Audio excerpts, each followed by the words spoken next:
Hey everybody, welcome back to Film Tangents. It's been a while, hasn't it? It's been a while. It's been a while. I'm still laughing about what we were talking about before. If anybody wants to hear what Jake and I were talking about off the show, pay us a bunch of money. Get on our Patreon, fund our channel, whatever it is that people do these days. Get on our OnlyFans and Yeah. give us some monies. Um, Otherwise, the best thing that you can do if you enjoy this channel, if you're subscribed to us, you enjoy listening to us, we're part of your routine, on your Monday mornings or, Saturday afternoons, whatever it is, you watch the films with us, you come here, you listen to the tangents, whatever it is that you're doing, however you enjoy this show and wherever you enjoy this show, if you enjoy it, like the video, or dislike it, do something, like it or dislike Yeah, it. give us a thumbs Yeah, down. do Yeah. something. Subscribe to the channel.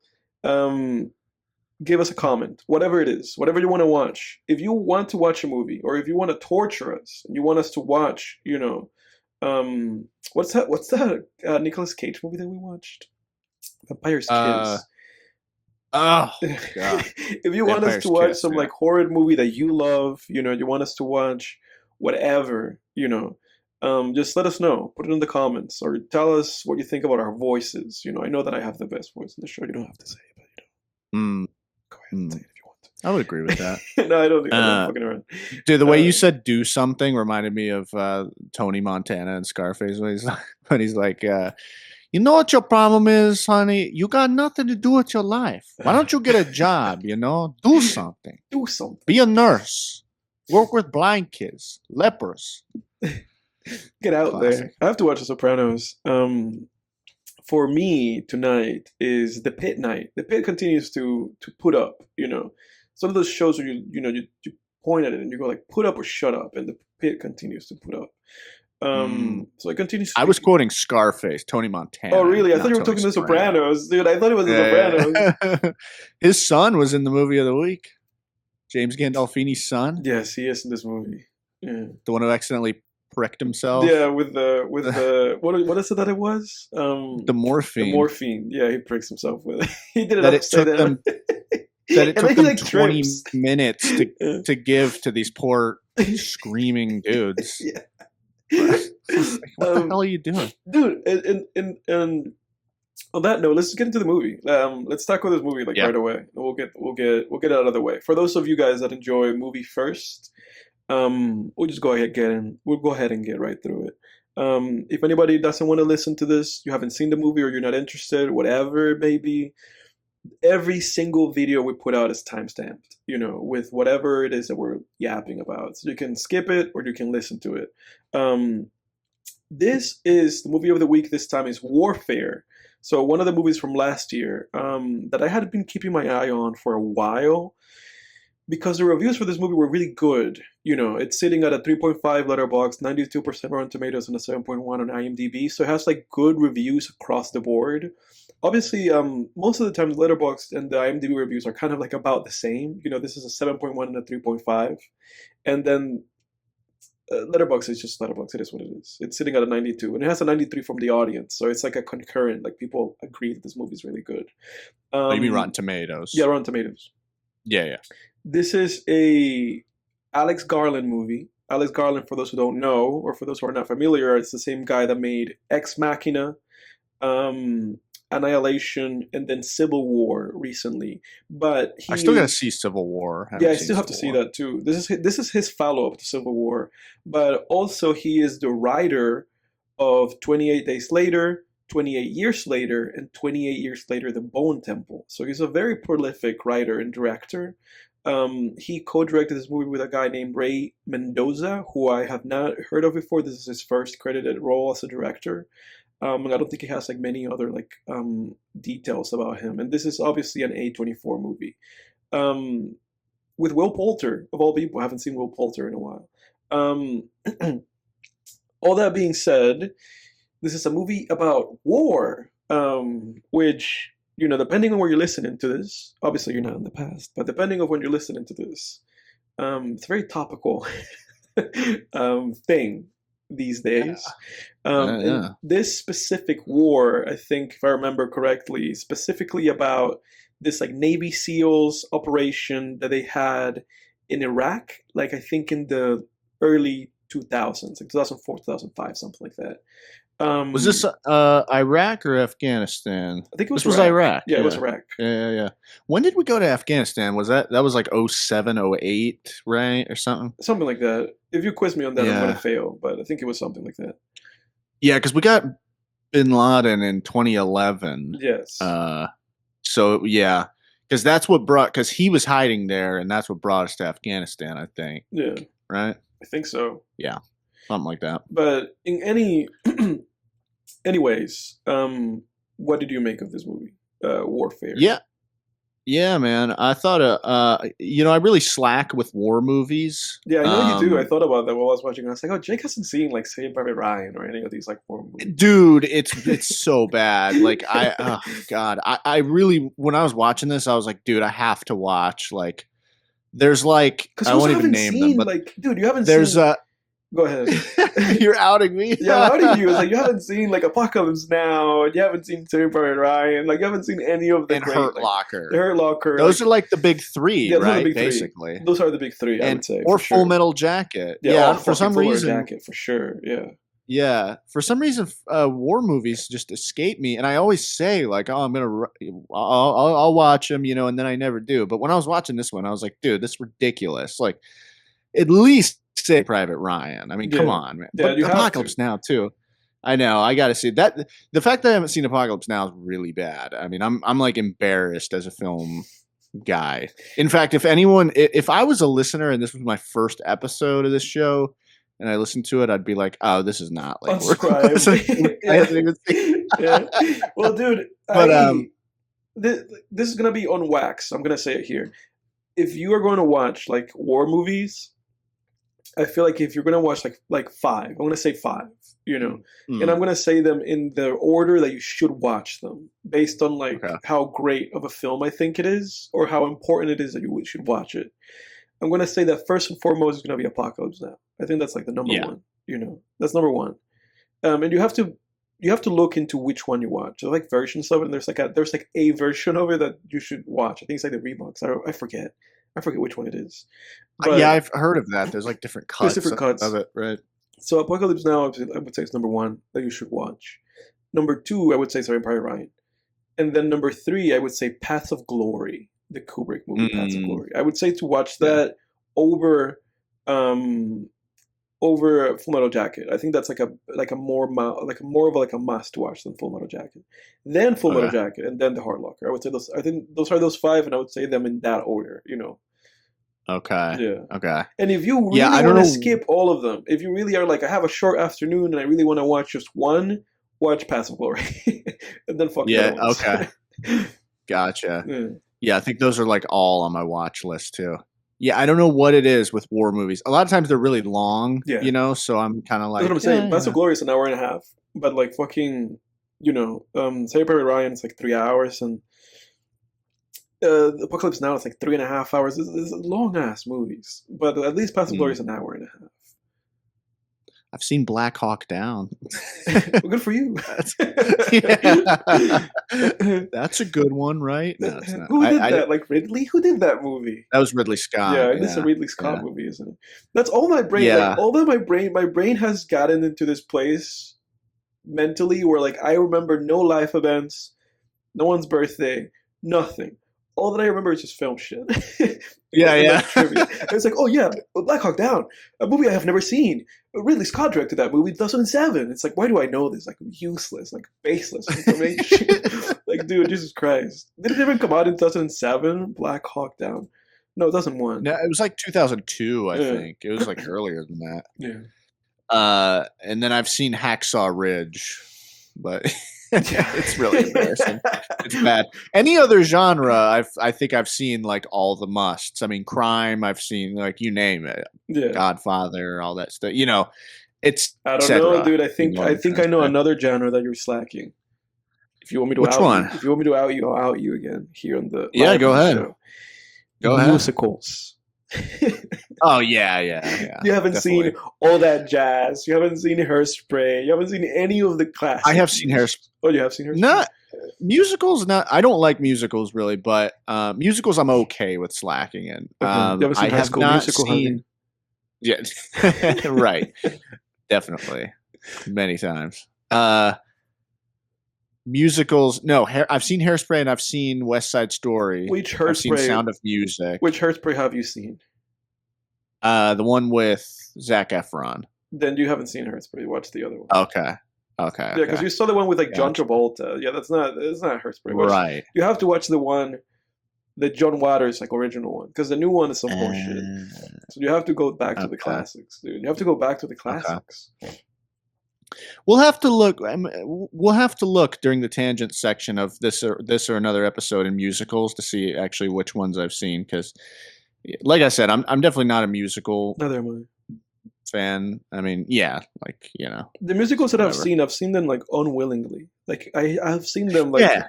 like I've seen them just because they'd be like, oh, this is the movie we're watching today in class, and it's like, oh, okay, Yeah. I'd rather not. Yeah. But Exactly. Here we are. Yeah. For sure. What was the other one? Hair, I think. Yeah, right? I've seen Hair. Yeah.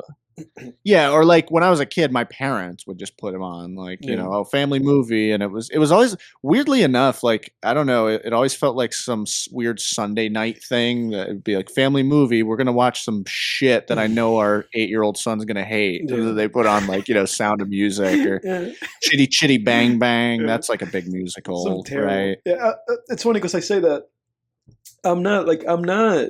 If there's like a musicals like pantheon of like the musicals that you're supposed to watch, the musical movies, I think I've probably only seen two, and again, it's just because I had to see them for class.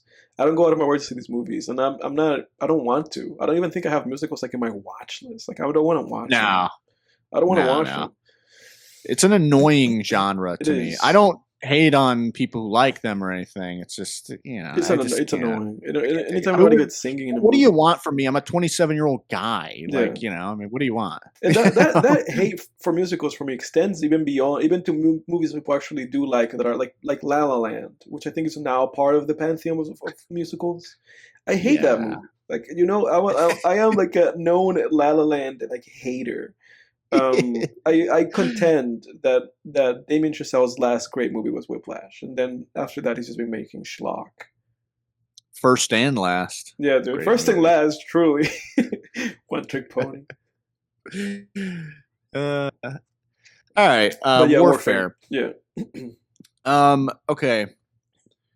Yeah, I mean, this was one of the biggest takeaways I got from this movie is that modern warfare is, no less horrific than warfare of any other time. Yeah. At least if you're in the shit, Yeah. But yeah, I thought this movie it was really good for what it was. It was basically one long extended scene, essentially. Which, I think can be cool. Like it's a welcoming or a welcome. It feels fresh. It's a welcome change. I think we're all used to. The grand majority of things we watch are some form of this Dan Harmon story circle / save the cat beat sheet kind of thing, and it's kind of cool once in a while to watch a movie that just is like, hey, we're just going to show you what happened with these soldiers one day. Mm-hmm. This was like one of the most harrowing event, or definitely the most harrowing event that any of these guys went through. Mm-hmm. And this is what happened. Here you go. Yeah. And it happened over the course of 90 minutes or whatever. Because I think the whole movie pretty much happened in real time too. Now that I think about it, when the shit goes down, like when the shit starts going down, because at first we started and it's like nighttime, and they're infiltrating this house, but then the next day, like when shit starts going down, then I think it all happens, like it's simulating this real time feeling. They're like 5 minutes and like 4 minutes, like they do a great job of that, I thought. Yeah, I really loved that opening scene. With all of them, watching the the music video or the workout video, and just dancing around, laughing, and having a good time. I really loved that scene. That scene made me smile, because it set you up with that camaraderie. Yeah, so that's like I think that's one of the biggest draws of a lot of war films is camaraderie. It's a band of brothers, right? And you feel that throughout the movie. Yeah. There's really scary scenes, and there's really intense, frightening scenes in this movie. But a lot of times the tension is diffused a bit. But when you have sort of a moment of another soldier coming up and slapping his buddy on the back and saying, "You're right, all right, come on, let's go. You good? You good?" And like, "All right, let's get it. Come on, man." And it felt, those are really relieving moments, Yeah. And I think the greatest strength of this movie is really just how immersive it is, right? It takes place in real time after the nighttime scene. Yeah, I mean, it just it feels like you're in the thick of it, and that comes through in really every facet of the movie, whether it's the actors' performances, the the editing, the sound effects, and even just down to the small details of dust floating around, and when they're like after the RPG hits that tank, and the tank blows up, and they're just in that cloud of smoke, disoriented with this constant like zzz, like their ears are just like ringing, and they're like, "Where the heck am I?" Like, yeah. And I will say, I think this movie, again, I'm behind on my war movies, as we talked about, but this was one of the most intense depictions or effective depictions of the horrors of war that I've seen in a movie. With, the guy lying in half with organs coming out next to the tank, it was like, see the way they did that. It was like, because he wasn't chopped in this weirdly, I feel like this is kind of a weird observation, but in movies, when you see someone get sort of bisected, right? They're kind of like their legs are chopped off at the waist or something. Yeah, this wasn't and it's kind of like this perfect clean cut almost. But in this movie, it was like he was gone from the diaphragm down, and it was just seeing this human being reduced to a wet bag of guts, that just is slumped there. And there's, just the big liver sitting there, and it's slick with blood and, bodily fluids. And it was horrific, man. And you can't even imagine seeing that. A guy that you were just standing next to. You were just behind that guy. You guys were all holding shoulders, like just right behind each other. Yeah. I didn't. Yeah, just to see, a guy you were just talking to, and then he's reduced to a meat sack. That's got to be horrific. And then the reaction of the guy who wakes up, the guy from Stranger Things, that actor, when he wakes up and he realizes his leg is completely flattened and twisted, and he just goes, "Oh my God. Oh fuck. Yeah. Oh fuck." That felt way too real. Yeah. Yeah, because if you're in that situation, you won't even feel pain at first. Yeah, you're just like, what? You're just like, this is me? What's happening? Yeah, probably. Yeah, because I had to back it up. I saw that his leg was on fire, but I didn't even. I was paying more attention. I had to go back to it too. Yeah. So it's like we had the same reaction that he did, where you're like, wait, what is that? My leg? Yeah. Is that someone else's? What is that? Yeah. Why is it bent that way? Oh fuck. Yes. Yeah. Yeah, horrifying. And this is where the performances of the actors, they did great. Really, everybody did great. Oh my God. And actors that you don't see very often in a position to give a great performance. And I think that's what's fascinating. I hope I'm not cutting you off. Okay. And that's what's fascinating about this movie, that it just gathered a group of dudes. That's also what I found interesting about a movie like The Hurt Locker, where you have like Anthony Mackie, and you have like Jeremy Renner, who I can't laugh, I can't say his name without laughing. Um, Inside joke. or a movie like the movie that she followed up The Hurt Locker with. I forget the name of that movie, man. Zero Dark 30, where you have another group of guys, like even the guy from the Guardians of the Galaxy, Chris Pratt. Even Chris Pratt's in that movie. Just in a random role. I love this kind of war movies where you just have a crew of dudes, and they're all just serving this purpose, and they all get very into it. Like, I want to shout these guys out because, again, you have Will Poulter here.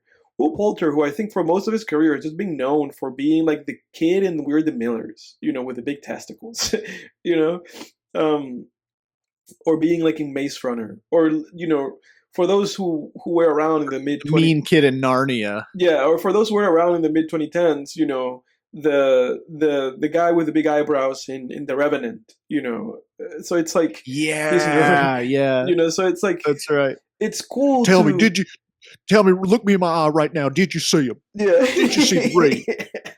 No, it's cool. Not a one. It's cool to see him here, and you quoting Tom Hardy. There's a guy that I associate with Tom Hardy in this movie. The guy who is the sniper guy. Cosmo Jarvis. Yeah, Cosmo Jarvis. His name in the movie, Elliot. Like, that's like, that guy is like a huge Tom Hardy guy. Like, to me, every time that I see a performance from him, it's a Tom Hardy like adjacent performance. Even in this movie, he kind of gave like a little bit of a Tom Hardy performance. I see that. But yeah, and then there's a guy, Pharaoh Woon Atai. I hope I'm saying your name right, dude, if you're listening to this. I think he's like a newer actor. He doesn't have a lot of credits. But I thought he did great. The guy with the antenna on his back? Yes, he was like the medic. He was like one of the medic guys. I thought they all did great, man. And then this other guy that showed up later, I forget his name. Let me see if I can find him.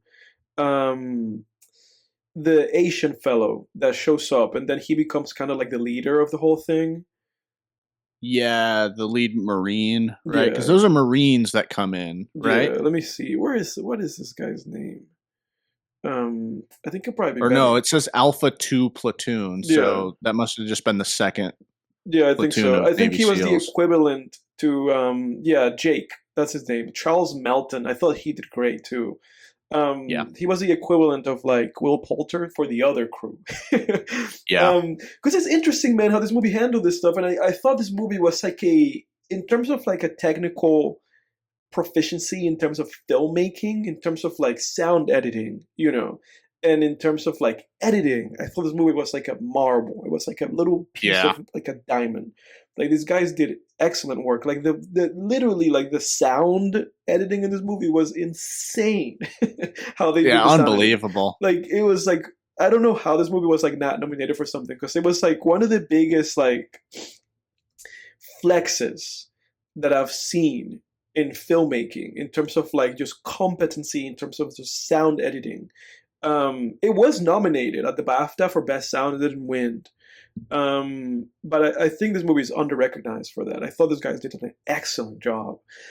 And it really stood out because when they would cut to someone else's point of view and then kind of cut back to another person's point of view, it would contrast the difference between what two characters were hearing. So that really put the sound design on full display. Like, dude, when they went from that initial explosion outside when they're trying to get into the tank to, just cutting between the guys, like getting up and being like, what's going on? And then when we finally just cut to inside the house again, and the sound is just completely normal, we're like, oh my God, like the subjectivity that they went out of their way to just create such a subjective experience for these guys that it was just mind blowing.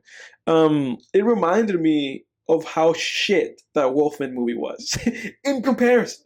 With how they tried to create this like subjective reality for the Wolfman character, the Kit Harington guy.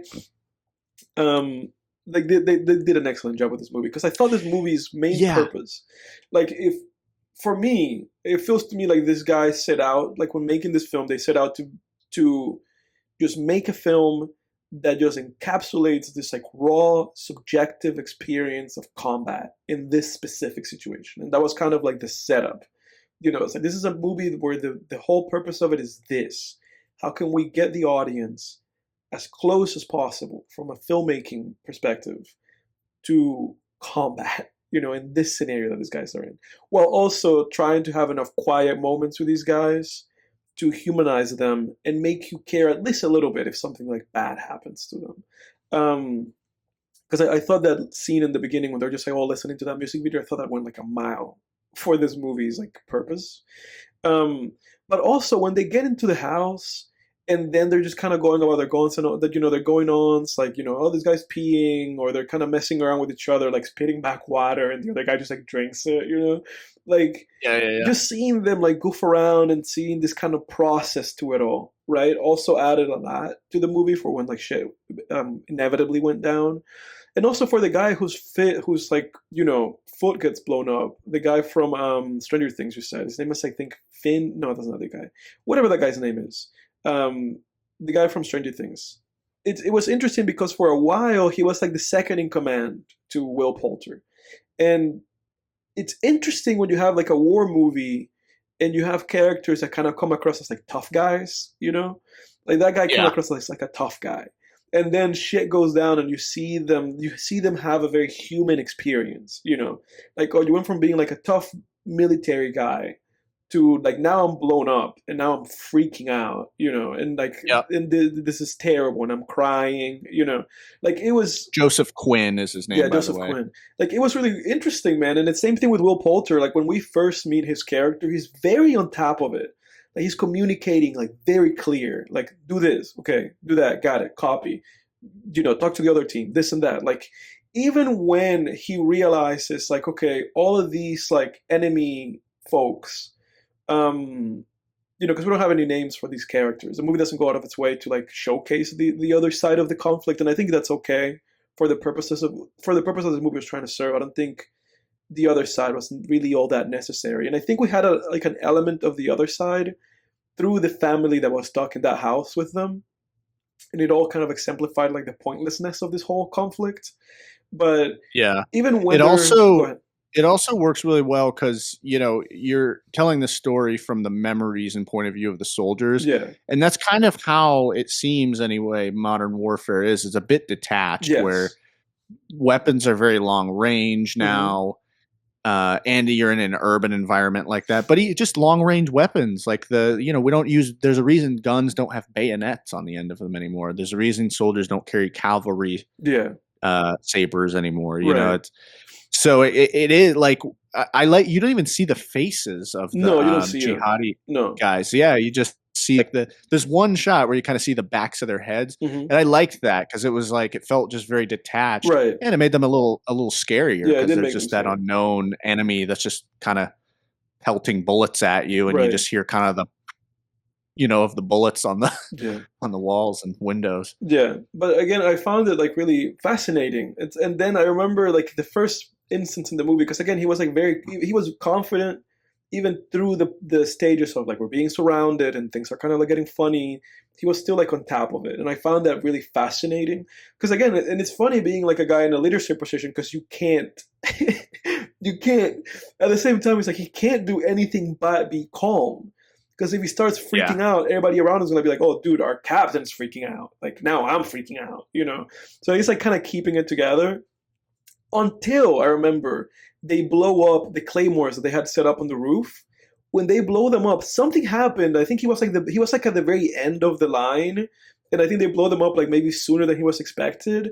Because by the time they got down, I remember he had an interaction, like a quick interaction with somebody. I think with the guy with like Joseph Quinn. He had like a quick interaction with somebody in which he basically just said like, those claymores like rocked me, dude. Like, but that was his way of saying like, I'm kind of off of it right now. Like, I'm kind of off of this shit, And then when they execute the whole get out part of it, which in retrospect, like when the other team comes around and they execute it like in a more, I would say like, in a way that made more sense tactically. Then it kind of throws you back to like, I guess he could have done that a little bit better. Like in retrospect, he could have made it so that maybe things didn't go that south for them. But then when he goes south and the explosion happens, and then we have all those scenes of them getting up. And the very like impactful scene of like the main the guy that was like doing the radio communications with them. Um, the Pharaoh is the name of the guy, but the name Ray is the name of the character. When he's like just looking at the Tom Hardy guy, at Elliot, when he's just looking at them, he like spends like a couple of like a whole minute just like looking at him. And I'm like, what are you doing, dude? Like, get out of there.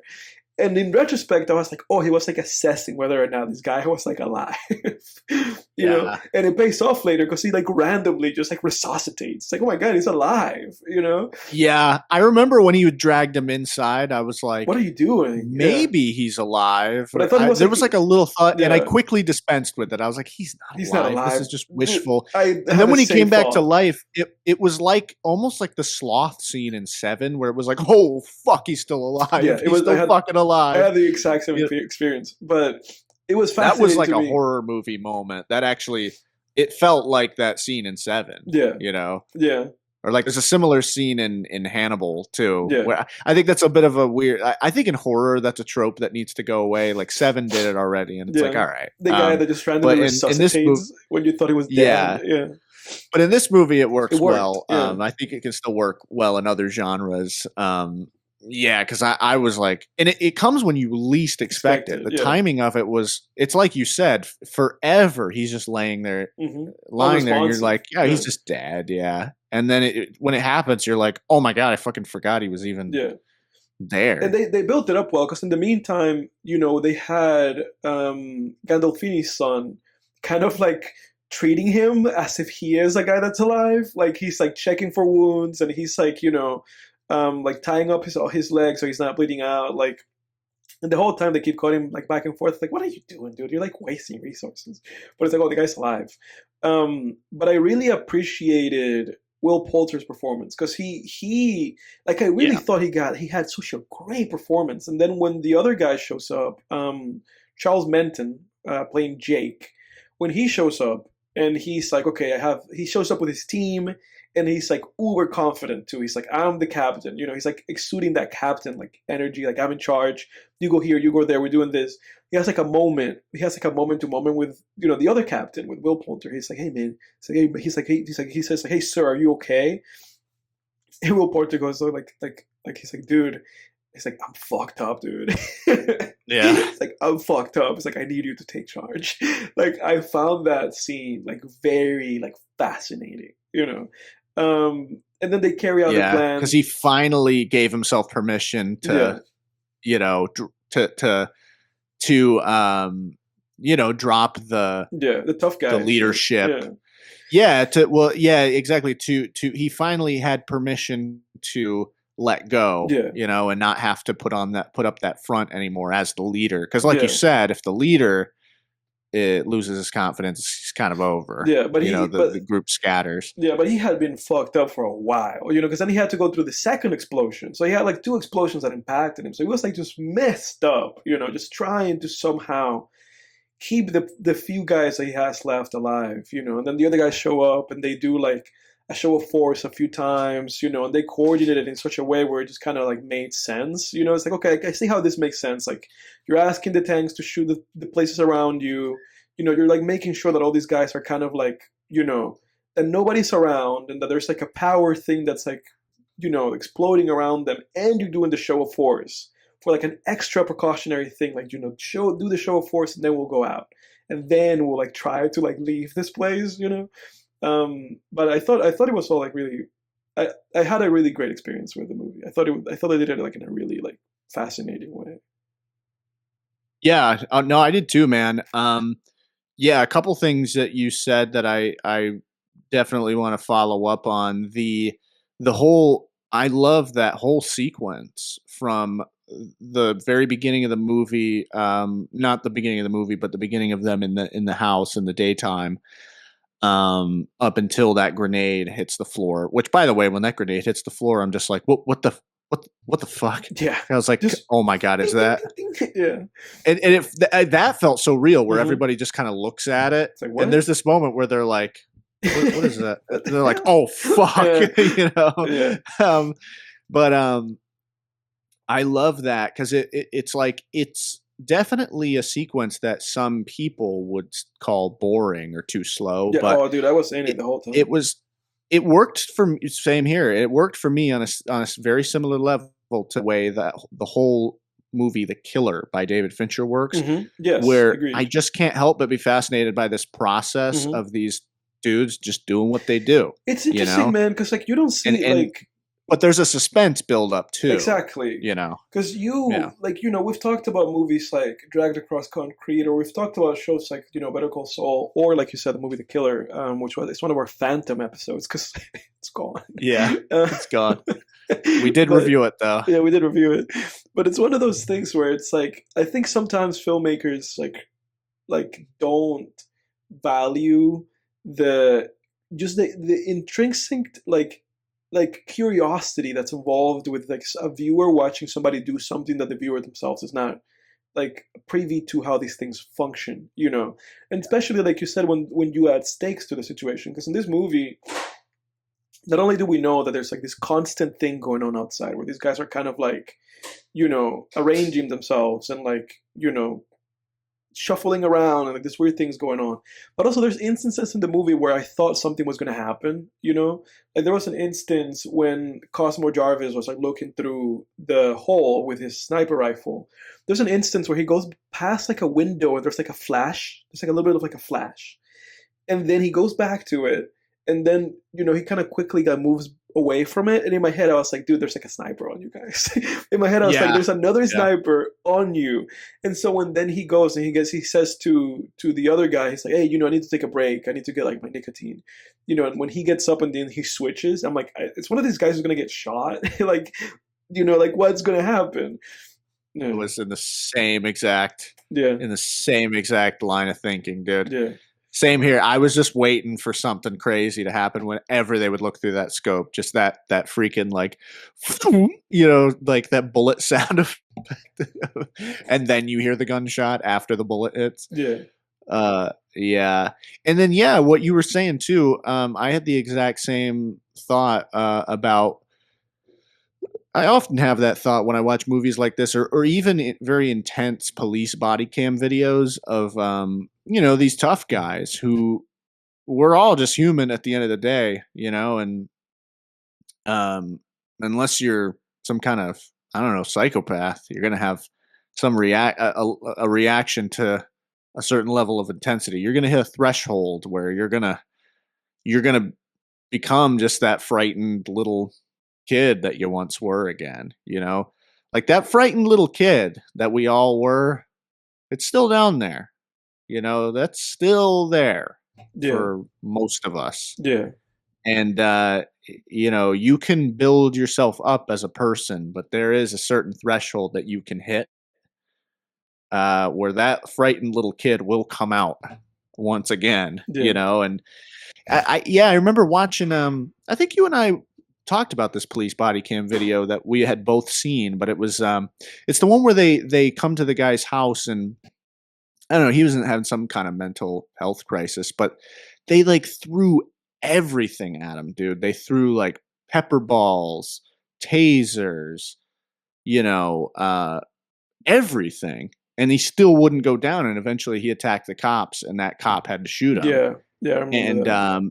And then the cop breaks down in tears, and he sounded like a 10-year-old kid the way he was crying, tattoos all over the arms, like, and it's, it is very,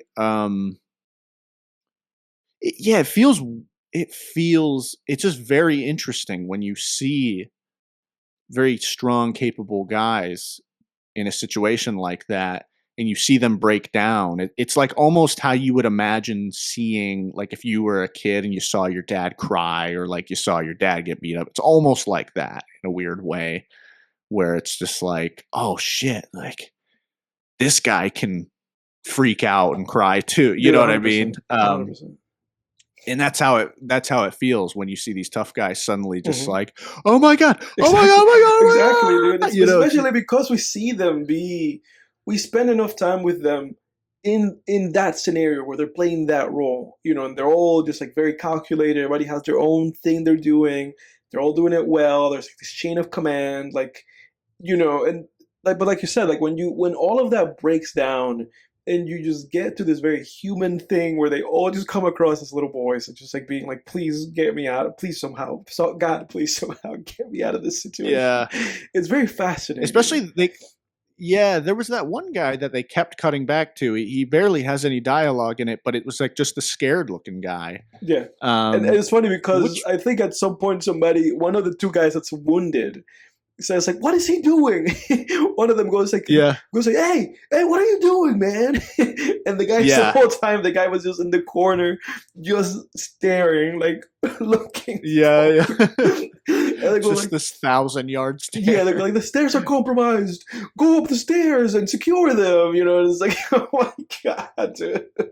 Yeah. Yeah, Yeah, well, at one point, Antenna Guy says to him, like, "What the fuck are you doing?" And yeah. then they go out. But then Antenna Guy, like, pats him on the back and is like, "You got this, man. Let's go." So I Yeah. loved that. It's like they always reel it back into camaraderie and Yeah, support. exactly. Because You there's know? there's a moment where like when the other crew comes in, there's like a guy that like says something to Joseph Quinn, and he's like, "Come on, man, get up." He like says something like it's like he has this like kind of like douche thing going, and he's like, "Come on, guys, come on."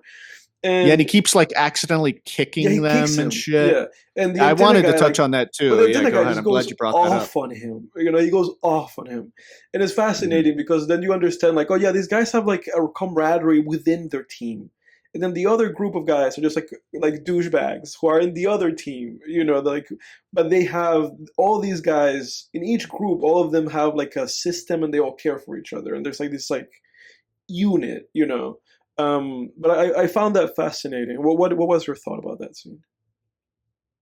Yeah, I did too, and yeah, well, I thought that was a good addition. I'm sure it's based in fact, Hmm. right from what was stated at the beginning of the movie, but um, yeah, it's interesting because a lot of military units or police forces have that cowboy guy, Yeah, who kind of treats it like a game and may be a bit of an antisocial personality, yeah, yeah, and that like you never know, but with that guy, if you said like, "Oh yeah, he's on the kind of the antisocial psychopath spectrum," I'd be like, yeah, "Yeah, that sounds about right." I yeah. mean, I know law enforcement and probably military too are in the top 10 Oh, for sure, psychopath career for choices for sure, for psychopaths, sure. right up there with salesmen and journalists and Yeah, surgeons, yeah, so um but yeah,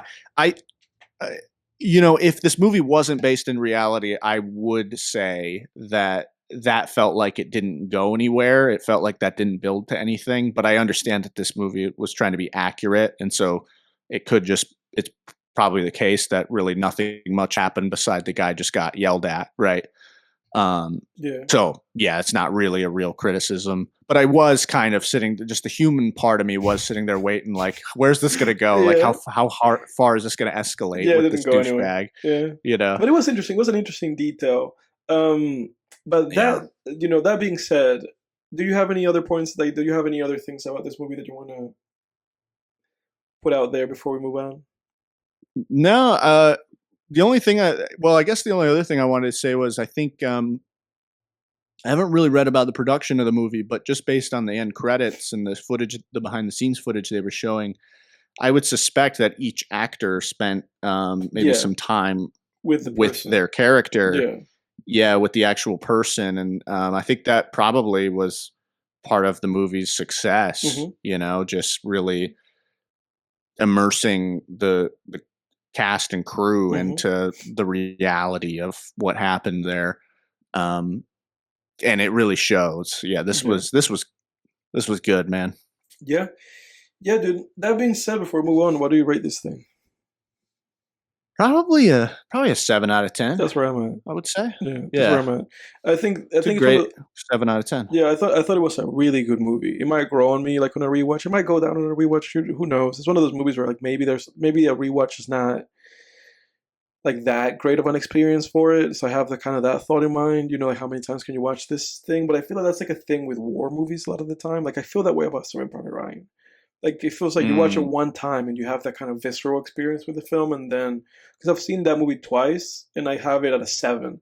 And oftentimes it feels mm. to me like 7 is like as good as it gets sometimes with like war movies. Sometimes, unless your name is, Apocalypse Now or Paths of Glory. um, Yeah. which those I'm like yeah. psyched now to watch Apocalypse Now. Oh yeah, I was dude. thinking of it last night, and I was like, dude, I gotta watch that fucking movie. I mean, I love like dark shit It's a too. dark Man. I movie. mean, Yeah. it But really it's is beautiful. It's a ridiculous that beautiful I've film. never. Yeah. It really is ridiculous that I haven't. Maybe I'll report back next week. But the number one Um, thing for like you go to it with like a great deal, like a supply of like patience. Like you're gonna have to be patient. It's slow. yeah, yeah, So that's like the number one thing. Just be willing to meet the movie where it goes, and it goes at that slow pace.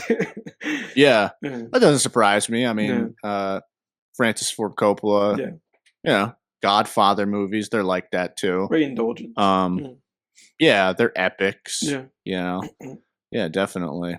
But yeah, dude, that's a solid Good pick, 7. dude. Yeah, that's a solid 7 for Warfare. And now I can get it out of my 2025 watch list. But I still have like a handful of other movies for that time.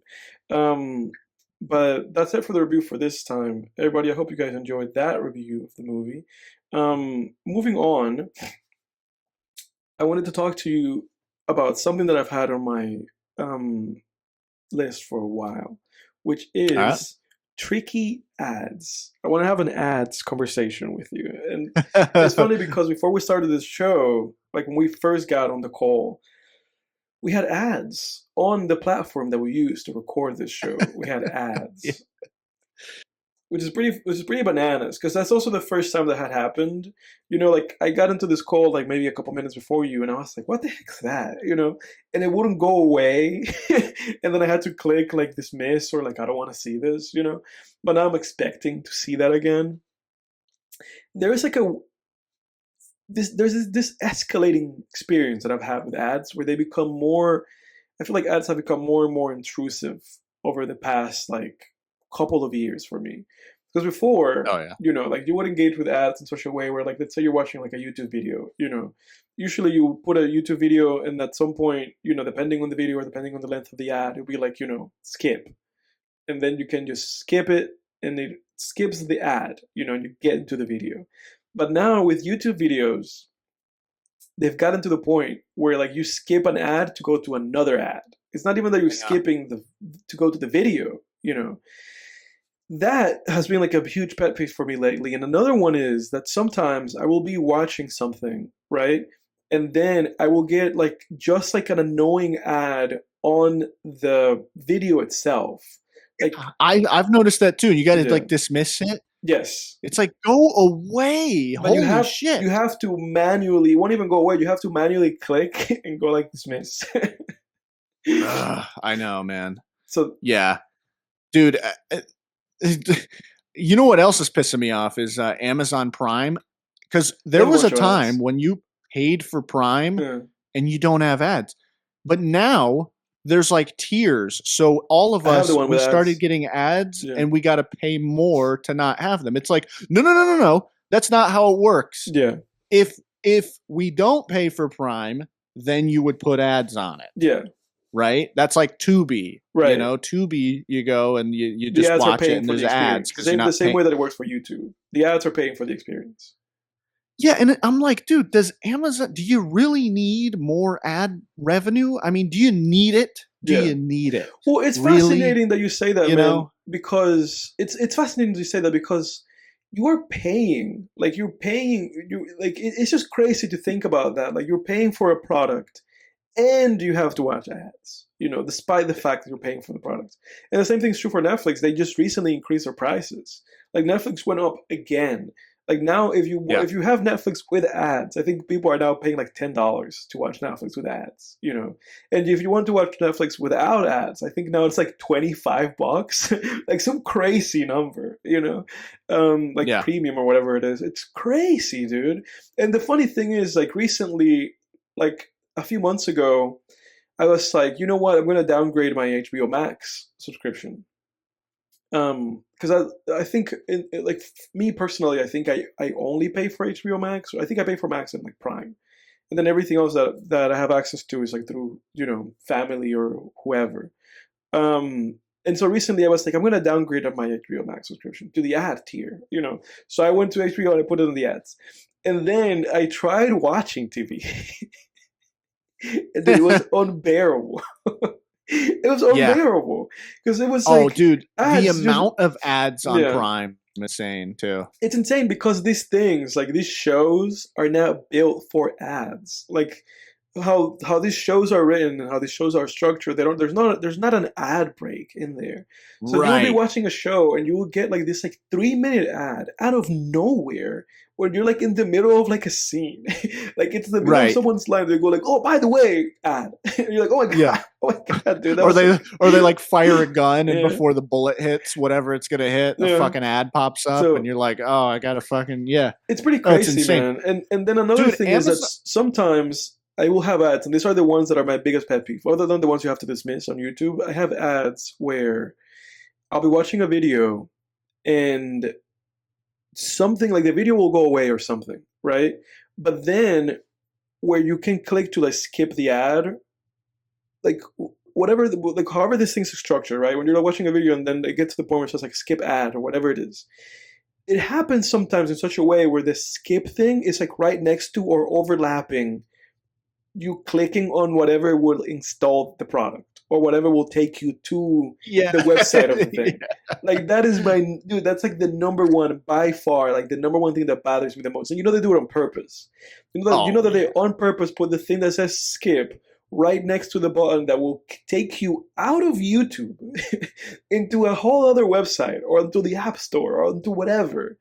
It's like the biggest like thing that is just like angering me these days with the online Dude, experience. Yeah.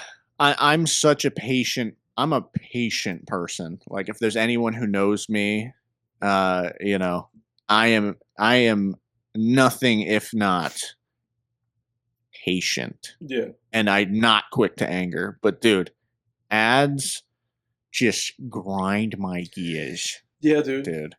They just, oh man.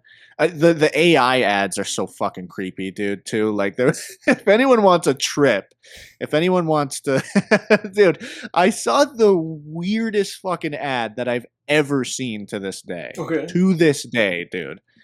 I think I was on the way to the LaGuardia. I was in an Uber on the way to LaGuardia Airport in New York City.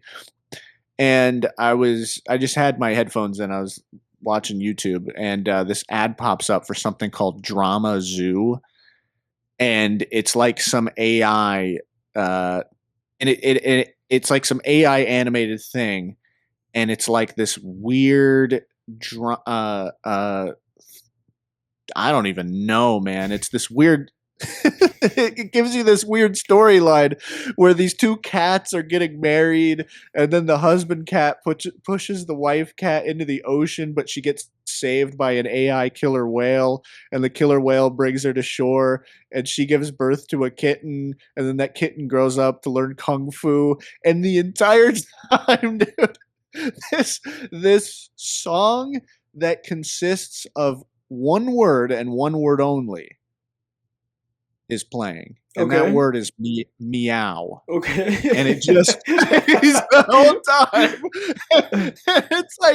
It's like this harrowing music, and it's kind of like the barking Jingle Bells song that we've all heard, where it's Jingle Bells but it's just dogs barking. Yeah. And it's like that, where it's just meows. And I'm like, what the hell is this? Is this even a real game? What am I even being sold here? Yeah. And like, who made this? Who made this? You know? And I gotta say, man, we're officially at a point. I don't know what's real anymore with Yeah, this no, AI stuff. I agree. Yeah, we got here. We got here. There was that whole thing with Jim Carrey looking weird. Yeah, dude. And I took those videos at face value, but then I see one of these weird compilations where it's talking about, oh, there was a reveal that it was actually Jim Carrey in a mask.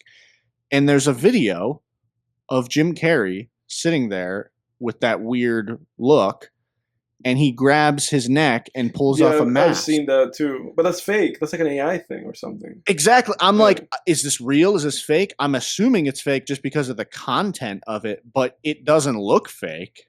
It doesn't look fake. Yeah, doesn't look fake at all. No. It's frightening, dude. Yeah. Something's got to be done because I don't fucking know. I'm sure everyone experiences this throughout the day. If you're on the internet, if you're on the internet, you see videos and stuff, and you're like, "Is this real?" And there's some things where I'm like, "That's AI," and then you look into it, and it's real, and you're like, "Oh my god!" Yeah. But the problem with that is like, I don't have to tell you what the problem with that is. It's fascinating though how quickly that escalated, because we can think back like just like a few years ago, and it was just like, AI schmai, Right. And now like we're here, and you're like, six fingers on the hand. Exactly. And now we're here, like the bad Will Smith in spaghetti videos, like that kind of stuff.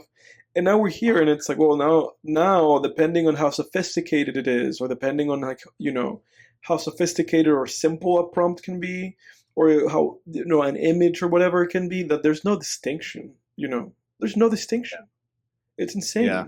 The only like positive wave about it was that like recently there's been like companies like backing out of like video AI funding. Like apparently Disney had invested like $1 billion on that, and they like recently like walked that back.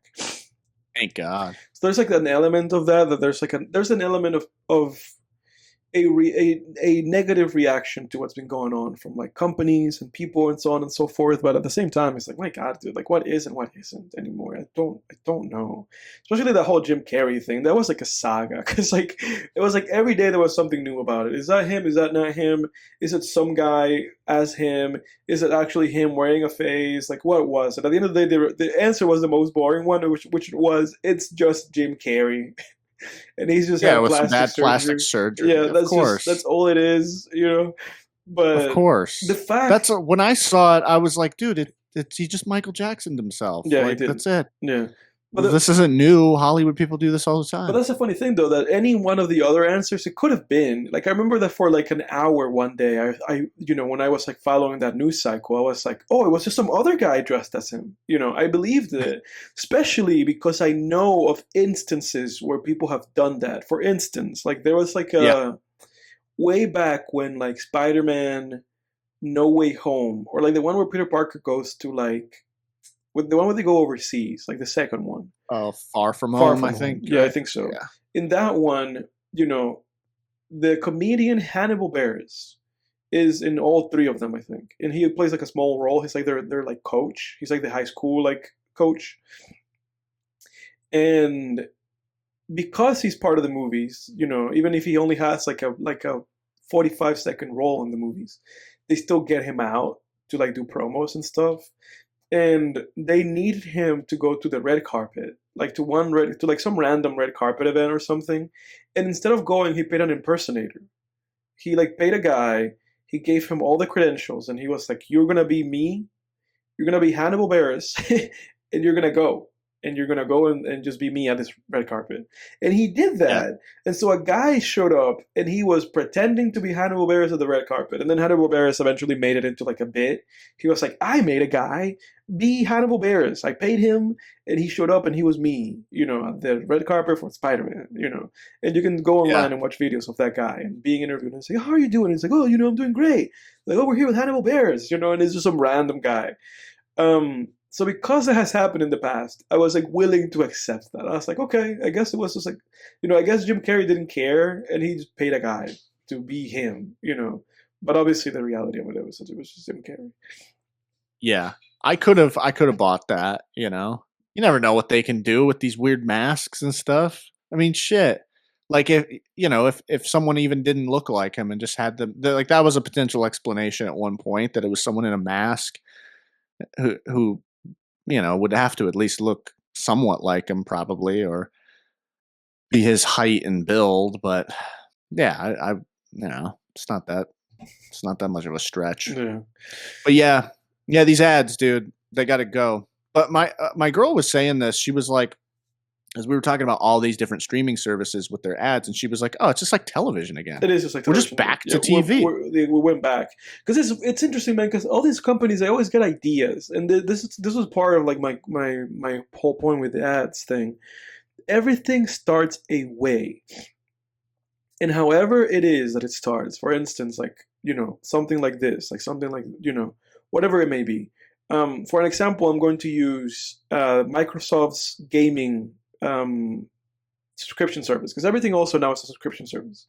Microsoft has a subscription service where you can subscribe to it and you can play video games and you don't have to buy the games. I forget what it is. Like Microsoft, it's like Xbox Unlimited or something like that. Or like now, like if you have an Xbox One or an Xbox Series X or whatever, like now you don't have to buy any games as long as they're owned by Microsoft. So like the Call of Duty games and the Forza games and any of those games. Gears of War's games, any of those. Like as long as it's owned by Microsoft, you can pay Microsoft like a fee, and then you have free games. You just have to download them into your system, and you can play them. You don't have to pay like the $60 or $80 that Call of Duty is worth these days. And so when that first started, just like Netflix and just like Prime and just like HBO, or just like anything, when it first started, it was like $8. And of course, it's like the biggest deal on the planet. It's like, my God, I'm gonna pay you $8 a month, and I'm gonna play like $80 worth games for free. No brainer.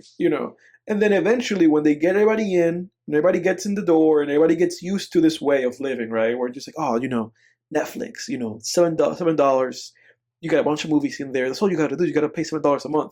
When they get everybody in there, then they go like, okay, now actually, we're going to have tiers, and this one has ads, and actually now you have to pay us $10, and if you do that, you can only play certain games. And to be able to play Call of Duty, you have to actually pay us $25. But, if you don't want to pay us $25 a month to play Call of Duty, you can pay us $10, have ads, and you have to wait a month after the game release to play it. So then they introduce a shit tier, the same way that all these other things have ads, right? And like now the product that you were paying... Tier. Exactly, dude. And now the product... Tier. The product that you were paying like $8 a month for, now it's worth $25. And now you've been hoodwinked. But that's where we're at right now, and they all know. You're right. They do get you. They get you hooked on a certain quality of life, and then they're like, "Oh, that's a nice little setup you got there. It'd be a shame if something were to happen to it. If someone were to take that away." Somehow, to me, right? Because Xbox, they had a terrible publicity when that happened. That was recently, and that was like a few months ago. And when that happened, their explanation was like, well, guys, the reason why we're hiking the prices, obviously they're a malevolent empire company. That's why they're hiking the prices, and they want to pay their executives bonuses.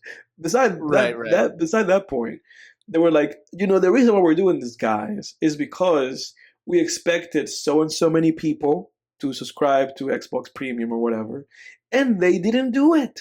So now, because instead of 150 million people, we only have 80 million people on Xbox Premium, you guys have to pay for everybody that we expected to make the service like worth it or whatever, to make the service profitable. But then on the other hand, you have stuff like Netflix, where it's like everybody and people who are dead are subscribed to Netflix, just with their credit card, like auto-paying Netflix every month or whatever. Yeah. Like everybody's on Netflix. There probably is dead people's credit cards paying Netflix. So when you think about the fact that everybody's on Netflix, what is the excuse to just continuously hike up the prices for these services? I'm pretty sure there's like they want money, dude. I'm pretty sure, like I'm positive that there's like 2 billion people or something like that subscribed to Netflix, It's like, how much money do you want? Like a month, you guys are making like $50 billion or something. Like, leave it alone. Leave it alone. What do you need They to keep can't do hiking it. these prices, dude? And then you think The about certain things, right? yeah. Because certain things and certain products are being affected by the fact that everything else is being affected, right? Food's high, like food's more expensive, and gas is more expensive, and this and that and the other thing. And recently, like the postal services, like USPS, they announced they were like, "Ah, we're going to charge more money." You know, like now if you send postage, we're going to charge more money because the gas is more expensive, and we have to make up for that. And it's like, okay, I can see that. But what is the justification for just online shit like Netflix? How do these people justify hiking the prices? How are you guys being impacted by the economy and the market? How is this impacting you guys? I don't understand. No, I'll tell you why, Edward. Because the culture in corporate America, and I'm sure it's like this everywhere Capitalism, dude. with corporations, is that if we're not doing better than we did last year, we're doing something Yeah, wrong. we're Like in there's we're in a no failure state if we're not doing yeah, something better. we can't be a flat line. No. Like we have to be going up. And somehow, like, Which dude, is that's like the number one thing that has to be curved. And funnily enough, like I was thinking about this. I was like, if things somehow de-escalate, right? Let's say that the gas prices go back down, and food goes back down, whatever. Let's say the market stabilizes and gas goes from like 4.50 or however much it is to like $2 or whatever. Does that mean that everything else goes down? Or is this just the new bar? Because that's what I was thinking about. It's like, do we ever go backwards? Like with Netflix being worth now like $11 for the ads and then like $25 for the non-ads. It's like, does this ever go backwards? Do we ever go backwards? Do we ever go like, no. Things have improved? No, because then you haven't. Yeah, because it creates inflation, Exactly. right? So yeah, it just doesn't. There's no going back. This is Yeah, stupid, well, dude. what grinds? This is all stupid. Yeah, man. I know. What grinds my gears about company? Well, I mean, that is why though, as company profits go up, you have to start paying people more. Otherwise, I mean, something's got to give though, because you're gonna eventually price yourself out of the market. Exactly. And I don't know if you guys knew this. We're not economists, so No, we're just a couple of dinguses. So don't don't take. We're just talking about shit. Yeah, we're just yapping. Everything I'm saying about this should be just imagine a big old question mark. Yeah, exactly. I'm just asking questions. Just yapping. I'm just talking about shit. Look, I'm just asking questions. If anybody listening to this show is wondering what's going on, look at the title of the show. Look what the name of the show is. Film Tangents. We're just yapping. Yeah. Well, here's what really grinds my gears about corporations in general in America right now.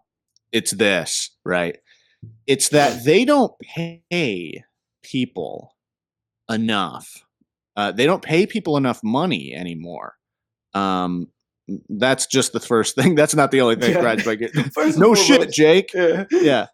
We've said this many times on the show, but wages separated from profits at some point. Yes. I think it was like in the late 70s, early 80s is when they started. There's a graph where it's like it's these parallel lines and then it starts to turn into a V. It's probably old right? Reagan. It's like you can probably correlate that to like Ronald Reagan somehow. Yeah, I think you can. Yeah. So. And I'm just doing, and they're like, oh, the artist. Yeah, you stopped paying don't give me that. You stopped paying the artists the moment they fucking stepped off the film set. So don't give me the bullshit. Yeah, no, it's all BS. This money is going to, it's all BS. Paramount or Amazon. That's the problem too with like the whole stuff with film lately. That it's like there's no residuals anymore. Like at least it used to be that it's like, oh, you're paying, if you're watching television and you have a television service and you're watching Forrest Gump or whatever on TV. That there's like a syndication deal there, and that Tom Hanks is probably making some money out of that. But you watching like Family Guy for the 1,000th time is not paying the voice actors. It's not, like none of these things, or at least for like newer things, I would say. Like it's like something like Stranger Things. Like that all of those actors got paid before they even shot the shows. They shot the shows, and after the shooting was over, nobody got paid nothing. And you could watch the Stranger Things 1,000 times, and nobody's gonna make a single extra penny. Nobody in the production crew, nobody anywhere is just going to Netflix. Yeah. It's all BS, man. It's all a bunch of BS. To me, that's a form of stealing. Right. Right. And the issue with this stuff is that none of this stuff is like regulated. Like nobody's like regulating this stuff. Like when I see this stuff with like Netflix and all these companies like hiking prices, like it's like, because it feels to me like there should be like maybe like an entity that is entirely about the market, and that companies have to go through this entity to justify like price hikes. Like they have to go to this like market agency, and they have to be like, hey, we're wanting to like raise the prices from like 8 to 10, and they go like, well, nobody's getting paid more money. Like everybody's getting paid the same. So you can't do that. We're going to veto that. You can't just hike the prices. Because otherwise, like all these things, like with this like self-regulating capitalist market, it doesn't fucking work. Because then it just becomes like an arms race to who is going to ask for more money. Because the next thing that we know is that, now HBO is going to raise their prices, and now Prime is going to raise their prices. And it has nothing to do with competition, because they're all like going like, well, if Netflix somehow feels that they can get paid more money, and Netflix is the standard, then we all should get paid more money. So we're all going to raise our prices. And now everywhere is going to be more expensive. Nobody's going to be like, actually, me, Beam, I will be competitive and I will lower my prices to like get everybody to come to my service. Nobody's fucking doing that, man. So it's like, so we're just like all of this has become just like this late capitalist, like fail state of like, product, where the product is not in service of anybody but executives. It's pretty crazy, dude. Well, you know what I think, Edward? You're just a socialist. Maybe I am. You hate America. So what? Comment and subscribe, and fund our Patreon, and you can hear more of our socialist messages. For what little I know about economics. I mean, I know enough about economics to run my own life effectively on a financial level. I do believe that capitalism is the best, but it needs to be regulated. It doesn't mean. Well, yeah, like capitalism can, come in many forms. And at a certain point, I've used the analogy a million times, but it's like, if we're looking at capitalism like a game, like the referee's got to step in and do his job. Exactly. Right. And like you said that one time, it's just, we are, the referees have been out on break for a very long time, and there's no sign of them returning. Yeah, they're not calling a flag on the field. Yeah. Like that is where this frustration. Yeah, that's where this frustration with a lot of Democrats and Republicans, and libertarians, like just pretty much everybody, that's where it comes in. It's not disliking the game of capitalism. Right. We're the people on the side. We're the people right now who are going, what the fuck, ref? Right. What the fuck? That was a foul. Like it doesn't mean we hate the game. It just means that was a foul. That should be a flag on the field. 100%. 100%. That's where we're at, Yeah. But, you could talk about shit, but on an individual level, I think you just kind of, you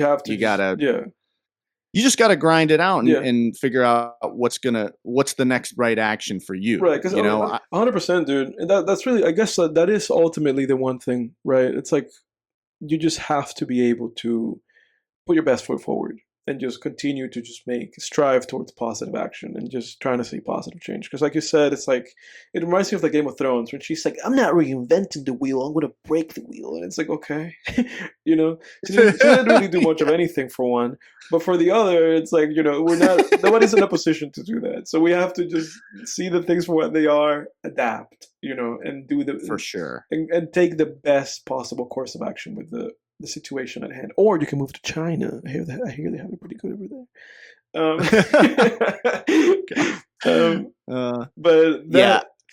And also see the good too in the current system and state of things. Yeah, for sure. Don't be too negative. I mean, look, what we do have with the streaming services, it ain't so bad. I mean, is it?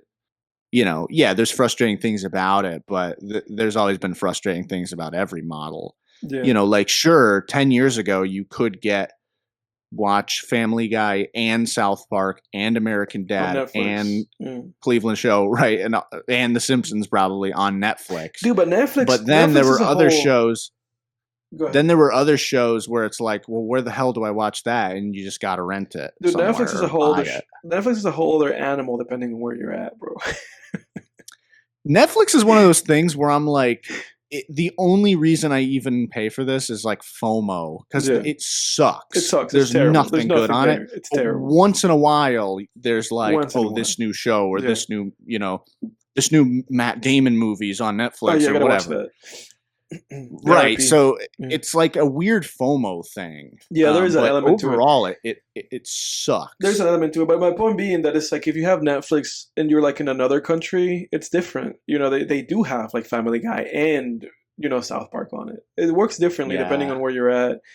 And now I have FOMO with Netflix in Nicaragua. I bet they have it going on over there, dude. Yeah. This is not an ad for VPN. Right, yeah, I was about to say VPN. This is not an ad. We're not getting sponsored. We don't have sponsors. If anybody's listening and you gotta connect the sponsor, connect us. Especially like a beer one. I would like to have some free beer for the show.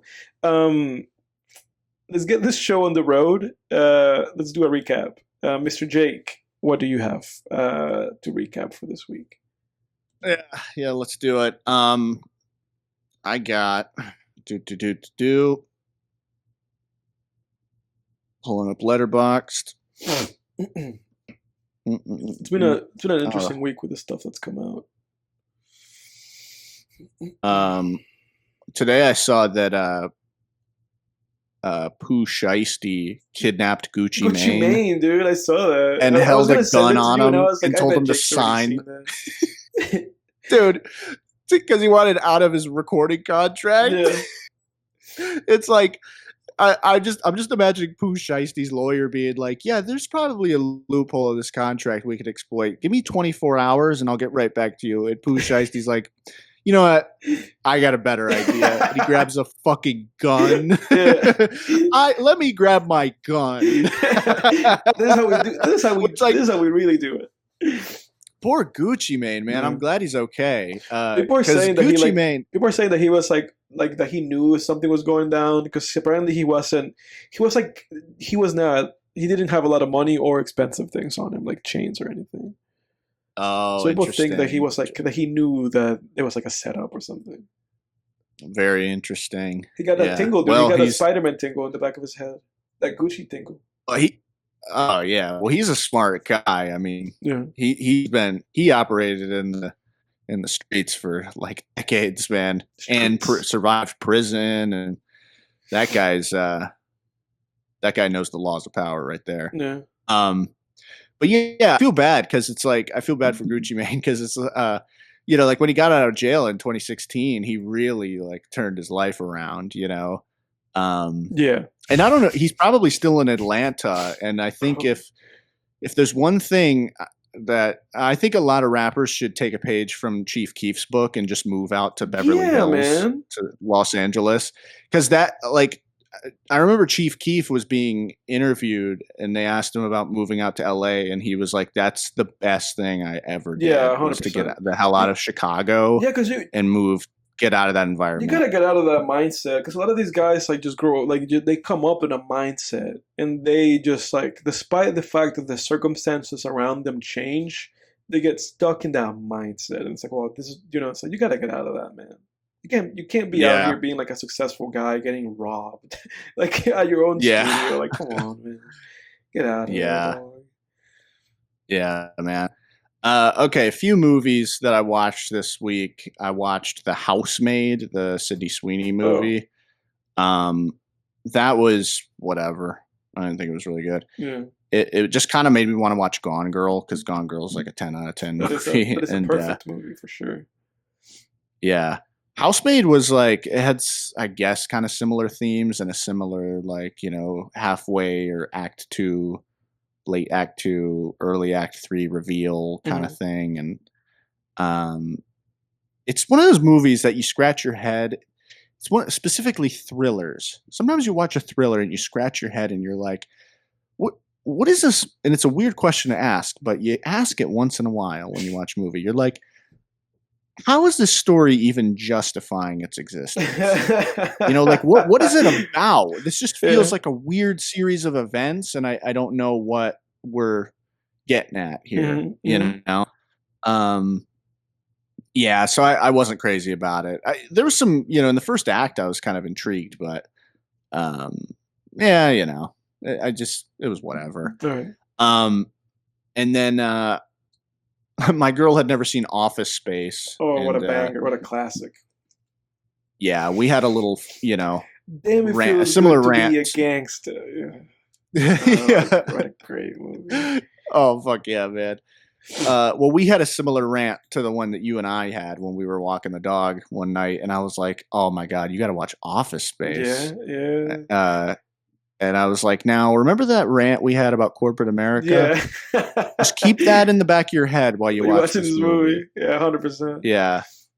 What really struck me with rewatching Office Space was actually like the subplot, because what doesn't get a lot of love in that movie is Jennifer Aniston's subplot where she's a waitress. No one ever talks about the like. Well, you're supposed to be I don't remember his name. Davey is wearing 27 pieces of flair. No one ever quotes those scenes, but those are actually really quotable scenes. Yeah, they're great scenes. And what that subplot gets at is this whole weird modern day work idea. And I guess it was starting to be prevalent in the 90s. This weird idea that it's not even just enough to show up and do your job well and go home. Yeah. You have to care. Yes. You have to like it. Dude, you have to be passionate. And it's like, dude, what more do you want from me? These companies, I can show up and do the work. No, dude, I think like McDonald's and like these like fast food companies, they're partnered up with like some AI company where they're putting AI on their headsets to make sure that the workers are saying like please and thank you and like stuff like that. Oh my god! What in the fucking Blade Runner, RoboCop shit are we doing, dude? Thanks AI, our great overlord. I remember that I apologized to AI after the Cardi rant, and I will not say anything mean about AI. But that's pretty messed up AI. You should work on that. That's a nightmare, man. I mean, that's like the Twilight Zone episode with the evil little boy that can read everyone's thoughts, and like if you're thinking bad thoughts, he points his finger at you and turns you into like a Jack in the Box. That's or something. Where we're at, dude. Dude, that's a world we're living in, bro. But it's like a cult, It's like, and that's one thing. But then this weird idea that it's like you also got to care, like you got to show up and are you passionate? Are you passionate about, are you passionate about data entry? And it's like, fuck no. Who is, dude? Yeah, this is job. This is how I pay the bills. This is how I keep the things rolling. Well, what pisses me off about that, I had this thought today when I was thinking about this, is like, it's like, no, dude, when we were in high school and middle school, our stupid guidance counselors were telling us that the things we were passionate about weren't going to pay us. So they told us to go into these industries. So there's nowhere did I agree that I'd be passionate about this. Like, I agreed to do the work. Not with a smile. And it's like, what? Smile's optional. I know, man. And it's like, why do you even want people to pretend dude, they're passionate about it? No, dude, I'm going to say this. Okay, I'm going to add like a comma to this whole thing. I'm going to add an exclamation point. Those are two very different punctuation marks. I'm going to punctuate this thing. I'm going to do something. And it is, and I'll add a semicolon to this conversation. And it is that recently, and by recently I mean like maybe like a month ago, we went to Chick-fil-A. And, we went to Chick-fil-A and it was like, oh, give me this, give me that. And those poor bastards just kiss your ass. No, dude. This is where my point is. They did not kiss my ass. After the whole thing was over, I said like, there was no please and thank you there. It's like there was no my pleasure. I was like, I come here to hear my pleasure, and there was no my pleasure. And I was very like, I was beside myself about that. I remember it. I'd be really happy if I didn't get my dude, pleasure. I was like, I'd be like, oh, they're rebelling. No, dude, I came here and I didn't get my pleasure, and my meal doesn't taste as good. No, dude, but actually, people are starting to wake up. No, dude, actually, the funny thing about it was like top 5 Chick-fil-A, like food wise. It was like ridiculously good. Oh shit! Oh hell yeah! It Yeah, so was they're great. It putting was their like energy. fresh Oh fries. Like hell everything was yeah! great, dude. That's awesome. Yeah, once in a while you get a sandwich too, where it's just like, oh Juice, man, yeah, this is like yeah, it's just juicy and a yeah. little doughy on the top, Yeah, and oh oh dude, it was man, great. I remember eating it and I was like, this is like top five like greatest Chick-fil-A's I've eaten. You know, everything's fresh. Like they changed the oil out. Like everything feels like really like it doesn't feel like burned like oil. It doesn't feel like oil like from like yesterday. This is like hour ago oil that they burned this like they made this on. yeah, I was very happy about yeah. it. That's awesome. Good for them, man. I think people are starting to unplug a little bit if they're not saying my pleasure at Yeah. Chick-fil-A. My pleasure. The resistance is here, dude. I love my pleasure though. That's why I go there. If I wanted people to be rude to me and just throw my food at me like I'm a dog, I would go to McDonald's. But I didn't go to McDonald's, did I? I went to Chick-fil-A. I went to Chick-fil-A. Dude, McDonald's is actively hostile. Like I, I pulled up to, I pulled up, yeah, just flicking fries in your fucking face. Yeah, I pulled up to a McDonald's like 6 months ago. McDonald's is like a twice a year, once a year Oh, thing. dude, for sure. Uh, Crave it. Chick-fil-A is like a 3 times a month thing. No, Like dude. that's like Like my weekly treat. there's like But something in your colon. There's like a bug. There's like a something implanted in there that sometimes it just kind of like pinches you. You know, somewhere in there, you know, pinches, and you're like, ah, fuck, I gotta go. I gotta go get some chicken tenders, dude. I gotta go get some like chicken, some McNuggets, dude. yeah, and the bug, instead of having the little like Black Widow hourglass, it has 2 golden arches on it. It's McDonald's time, dude. It's Mickey D's Yeah. time. No, but dude, I remember like pulling up to this McDonald's and I was just like, they were like, "What you want?" And I was like, "I want, What do a you want? milkshake." Yeah, they're like, "What you want?" I'm like, "I want a milkshake." And then they just go like, "That it?" Yeah. And then they go, "Pull around." I was like, "Oh, fuck, dude! Am I gonna get robbed? Am I gonna get shot? They just like throw What are you it guys at gonna you. do? Like, What do we're you gonna put a want? grenade in the bag?" Yeah. That reminds me. That just reminds me of that the all-time great Game Grumps Subway rant. Oh yeah. More. What is it? What is it? More They want? onion, More please. onions, please. And then they just destroy it with onions. An avalanche. An avalanche. Then they put like 2 little pieces of spinach. Yeah. Oh no, he says they destroy it with an avalanche of spinach. And they're Spinach. like, Yeah. I need 5 more fucking things on it. Isn't that all that it is? Yeah. Great all-time Game Grumps bit. Go on with your shit made me recap, sir. laugh so hard. Yeah.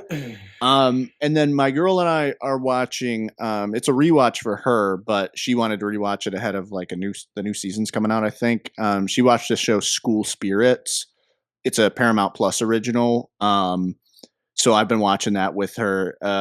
It's Peyton List from Cobra Kai, and then the Jesse show on Disney Channel. She's the main character, and it's basically she gets murdered at her high school, and she comes back as a ghost at the school, and there's other ghosts, in the school, and she's got to figure out her murder. It's basically the movie Ghost, but in a high school.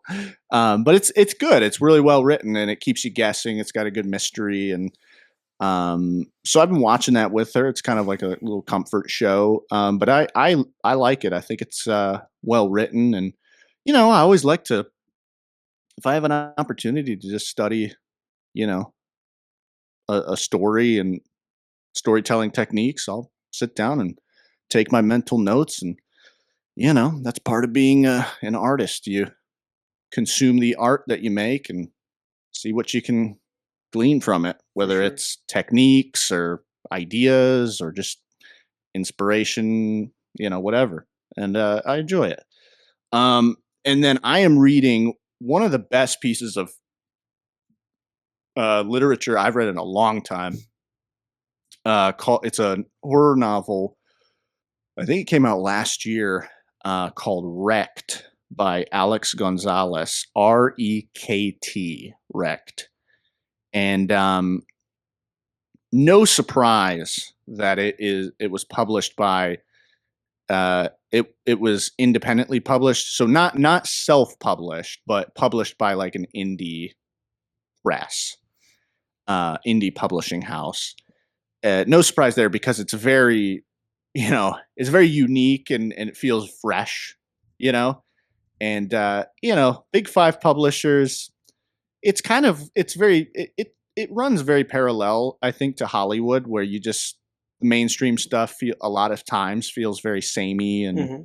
redundant and derivative, like I read that Coffin Moon novel that I mentioned. I finished, I read that like a month ago, and it's like it was good, but the premise is, a vampire comes to this Vietnam veteran's bar that he owns, kills his wife, and then the Vietnam vet and his stepdaughter or adopted daughter uh, go on a quest for revenge on the vampire. And it's like, okay, like, all right, yeah.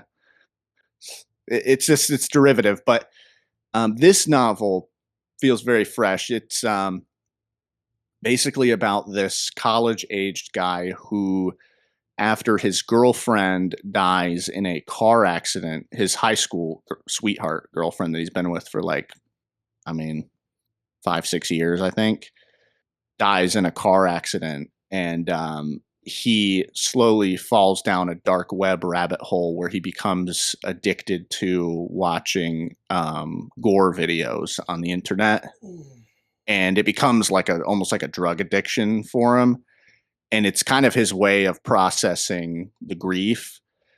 And it's really amazing. The way the author writes grief and explores his grief is fascinating. I actually had like a lump in my throat while I was reading it at certain points. I was like, holy shit. Just, sometimes you just have an author that it's not even like they wrote anything that They have the sauce. special, but it's like just a little forward sentence might just hit a nerve with you where you're like, oh my God, that feels so real, man. And it's really fascinating because it's an exploration of masculine emotions and masculine grief and the way men handle grief specifically, and just depression. Because what's interesting is, he handles it in, a very destructive way by becoming addicted to like internet gore and stuff. And there's a whole sequence where he goes to the parents of his girlfriend's house, and the dad is just kind of like this, wreck, this emotional wreck. He's very overly, just very, very sentimental. Always, the wife basically says like, yeah, he just breaks down and he's bawling in his office every night. And she's kind of like disgusted with him, And so it's interesting because it contrasts those two things, and it leaves you wondering, well, how is a man supposed to grieve? Because Right. this is the internet gore thing is destructive, but then there's also this disdain for men who lock themselves in their study and So it's like bawl every there's night. no perfect way to convey your emotions in this society. Exactly. So it's very fascinating. There's a moment, and this is all early on. Like I'm about 20% through the book now. I only started reading it like 2 days ago, and there's a moment, man, that really hits you hard. Like he goes to the parents' house for dinner, and they kind of treat him like a son-in-law, and they almost like a son in a way. And there's a moment where he and the mom, the main character and the mom, go on the back deck privately, and she just kind of looks at him and just suddenly says, "You need to stop coming over here." And she's like, "I know he invites you, It's but a reminder of the whole when thing. when you come over here, I just can't stand looking at you, because you just remind me of my daughter. So can you just stop saying yes to his invites and leave?" And it's heartbreaking because the main character's parents are very cold with him and distant, and they don't really give a shit. So you're like, oh my God. And you have this hope, right? That like, well, his girlfriend's parents could be like a new family, and the mom's like no. pushes him away. It hurts, man. She's pushing him away, incredible. And she's not gonna tell the dad guy, and then that guy's probably gonna feel like, what am I doing wrong? This guy's not coming around. Yeah. Yeah, it is one of those books. I highly recommend it Hmm. to. I think it's amazing. It's so far. I mean, sometimes I wonder if I need to start only reviewing books on this podcast after I finished them, like you Can do only with go movies. downhill from here. But Yeah.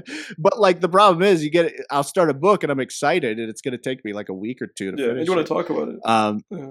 yeah, but as of right now, after being like a fifth of the way through it, it really is incredible. It's heavy stuff, man. It reads a lot. It has a very creepy pasta feel to it too, because there's a lot of he spends a lot of time on the internet, and there's a lot of just internet speak and like little memes that he'll mention that you're like, oh yeah, I get that, or I've seen that, or I've seen some version of that. And he even has some backstory where like he has a character that a monster that he used to write about in his own creepy pastas when he was in high school. So it's a very modern book, um, and it reads like a creepy pasta, but a really well written one. Um, so yeah, it's one of those books that I'm just always like, I've been just like, oh man, I gotta get back to my Kindle. Like the Kindle is just this magnetizing force that keeps pulling me. Yeah. And then I listened to some music. I listened to. I've been in the mood for some more horrorcore rap recently. Because I love rap music and I love horror. So horror rap, right? Um, So I returned to some of Brotha Lynch Hung's work, who's one of the best. He's a pioneer of horrorcore, and he's one of the best. Not only one of the best horrorcore artists, but he's one of the best lyricists. I mean, ever. His stuff's incredible, and I listened to his album Loaded, um, top to bottom. It was great. In the middle, it gets a little G funk for my tastes, which I like G funk, but when I'm listening to horrorcore, I want to listen to horrorcore. So, he is a California native. Ice T and E40 are featured on the album. So there is some West Coast flavor in some parts, and in the middle, particularly, there's some great G funk songs, but they do lose that horrorcore edge. Standout, if anyone listens to Brother Lynch Hung, you know that the standout is the song Die One by One on this album. It has a great Evil Dead sample in there, which is it's just great, good stuff. Um, yeah, I love, I've mentioned it before on the podcast, love horrorcore. I grew up on, old Eminem and old Tyler the Creator, and nowadays I love 3 6 Mafia. I love Brother Lynch. I love um, Cage, Tech Nine. Love that stuff. And then I listened to Kid Cudi's EP, that new one, Have You Been to Heaven at Night? Yeah, how was that? It's only 4 songs. It's all right. I think I liked the only song I really liked was think let me double check here. Kid Cudi, do. Uh, Halos on Angels, and then Real Ones Never Die was all right. And then the other two were kind of skips I didn't really care for. So, hard to really say much. But it definitely felt like Kid Cudi, at least. Okay. It's interesting because I thought the guy was like retiring that name, and all of a sudden he's like still making fucking name shit under people. Yeah. It's like, okay. Yeah, it feels very authentic Kid Cudi. Actually feels like 2011, 2012, or no, earlier than that. Or no, yeah, like 2010s Kid Cudi, early 2010s. Okay. Just that style of him. And then I listened to Chief Keef's new album, Skeletor. I was pretty disappointed. I think he needs to change up his rap style. He's just still in that weird Meek Mill delivery era where he's just shouting a lot, and it's just very it just comes across like I'm not a Meek Mill fan, and it feels very much like that, where it just feels uninspired. But that's the rapping. His production is incredible. Like Chief Keef has to be one of the best producers out there right now. His production's amazing, and he has only grown, you know, as a producer on this album, and even quite a bit since the last album, the Almighty So 2 album, which had fantastic production as well. But he mostly produced this album top to bottom, and then he did, co-produced a couple songs with Murda Beats on here. And then you got an Ian feature, a G Herbo feature, and a Rich the Kid feature, and a Ball Out feature on this album. What's up with all the G Herbo features on everything? I don't know. What dude. is that? I'm very detached from like things recently, like modern music. I'm very detached, so I don't even know. Because like Conway the Machine's last album that came out a few months ago, G Herbo was featured on that. I just feel like every new rap album has a G Herbo feature, Maybe he has, and I'm like, really active is he like an listeners. industry? I'm kind of like, he like some weird industry plant right now? Are they just trying to make G Herbo happen? Maybe. I don't know. I mean, he's all right. I don't, he's just from that Chicago drill era, but I don't know if he hasn't happened yet. He's not gonna happen. Like, he's not gonna pop. Stop G Herbo's not gonna pop now. Yeah, I know. I mean, he's been around for 13 years now. He's been around since Chief Keef made put Chicago on, and he's not gonna pop now. I wouldn't think.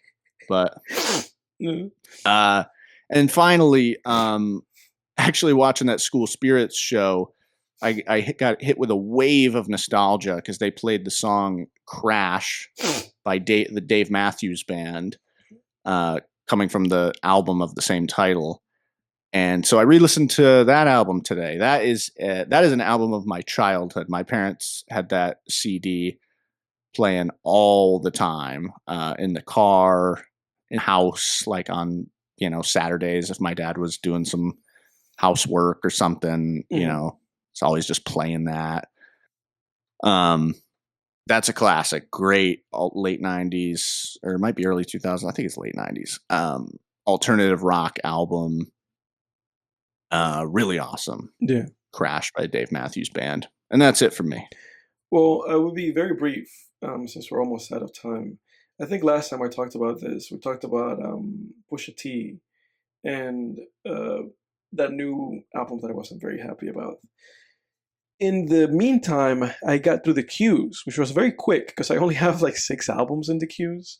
I listened to Quadeca. You know who Quadeca is? You said in the queues? Yeah. Maybe. Quadeca. Who is that? Yeah. Well, he is like kind of like an experimental a little bit. Like he bends a lot of genres, but he's like kind of like hip hop, like alternative, like pop and R&B musician. I listened to his album that kind of made a lot of noise because they had like a lot of positive reviews when it came out. I listened to the album I Didn't Mean to Haunt You from 2022 from Quadeca. Again, it's like an alternative, like R&B, alternative, like pop, R&B, hip hop album. And I thought it was good. If you like kind of like more atmospheric, like pop and R&B, like if you dig that, if you dig like kind of longish, maybe too long songs and like atmospheric production and very low key and sometimes like emotional delivery, then he's a guy for you, I would say. I like the first song, Sorry for Dying. The whole album kind of tells like this whole tale, where it starts with this person like dying and they're like haunting somebody essentially. But I like the first song, Sorry for Dying. Tell Me a Joke is also good, and Born Yesterday is also good. And then Cassini's Division, like the very last song, is also very good. So I liked that. Because of that, I listened to his follow-up to that one, which is Vanisher Horizon Scraper from last year. And this one is just like heavier in the more atmospheric element of it. It kind of divorces the hip hop element of it, and it just becomes like a very atmospheric, like R&B pop album, with very long songs. This one's like a little harder to recommend But if you listen to the first album and you dig it, I would say to go ahead and listen to this one because I think you'll find a lot to enjoy.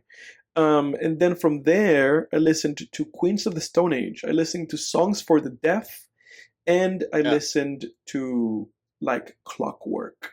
And I like both albums. Songs for the Deaf, not so much. You know, the band is a little bit more like this kind of hard rock setting with that album, but I do like No One Knows, and I do like Go With the Flow, like two of like the hit songs from that album. Again, it's like an alternative rock band, like kind of like stoner rock, Queens of the Stone Age.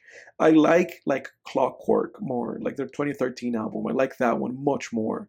I gotta listen to that one. I haven't Yeah. listened to that one. That one's great. It's a great album. If you like stoner rock, it's a great album. I like My God Is the Sun. I like I Sat by the Ocean.